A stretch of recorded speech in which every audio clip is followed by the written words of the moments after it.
What if the attack is not on your progress, but the attack is on your contentment? Let me say that again because I don't know if you're getting it. What if the attack is not that you're not where you're supposed to be, but the anxiety, the worry, and the lack of presence that you carry because you're so concerned that you're not where you're supposed to be? What if there's this inverse attack happening right now with you?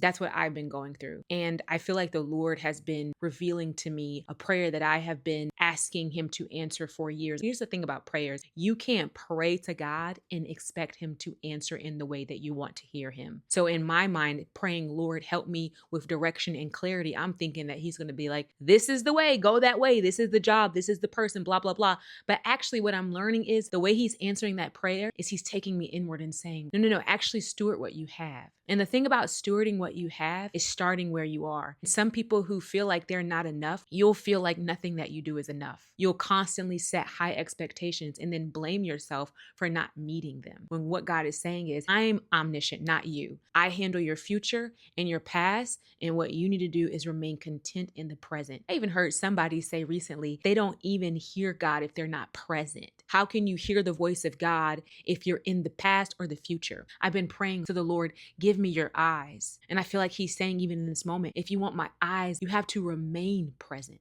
And what that looks like is, yes, planning for the future, but not 10 things at once. It's one thing. And then the main focus, even beyond that goal, or equally so, is how are you stewarding your life? You want more things, but what are you doing with the bare minimum? Some of us think that since we don't have a lot, it doesn't need to be stewarded, that God doesn't care. But God cares about every portion. In John 6, Jesus literally fed 5,000 people with breads and fish. After the people had their fill, He literally said to His disciples, gather every single leftover. See to it that nothing is wasted. Like if you're praying for friends, more relationships, more community, Lord would ask you, well, what are you doing about that one person I sent you, the one that you overlook, the one that don't give you as much as you want, the one that's not necessarily aesthetically trendy? The Lord works in not enough. So I'm just simply saying, and I'm ending it here, is it that you don't have enough and it's an attack of the enemy that you don't have this abundant overflowing life like the Bible promises? Or are you in process and the real attack